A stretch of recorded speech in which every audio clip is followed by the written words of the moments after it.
5 Children and It by E. Nesbit. Recording by Pyle 90.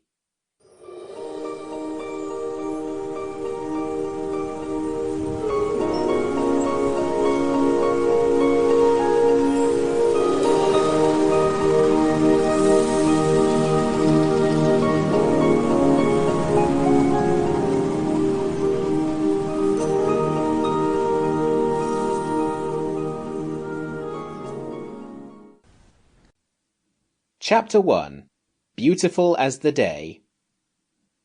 The house was 3 miles from the station, but before the dusty hired fly had rattled along for 5 minutes, the children began to put their heads out of the carriage window and to say, "Aren't we nearly there?"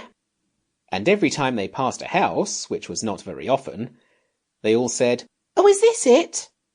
But it never was till they reached the very top of the hill, just past the chalk quarry and before you come to the gravel pit. And then there was a white house with a green garden and an orchard beyond. And Mother said, "Here we are." "How white the house is," said Robert. "And look at the roses," said Anthea. "And the plums," said Jane. "It is rather decent," Cyril admitted. The baby said, "Want to go walkie?" And the fly stopped with a last rattle and jolt. Everyone got its legs kicked or its feet trodden on in the scramble to get out of the carriage that very minute, but no one seemed to mind.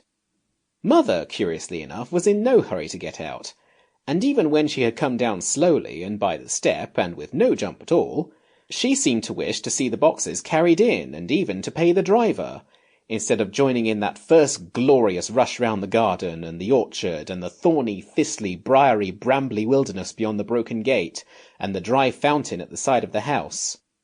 But the children were wiser for once.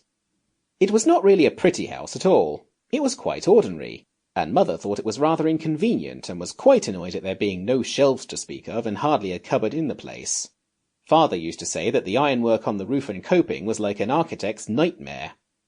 But the house was deep in the country, with no other house in sight, and the children had been in London for 2 years without so much as once going to the seaside even for a day by an excursion train, and so the white house seemed... Sample complete. Ready to continue?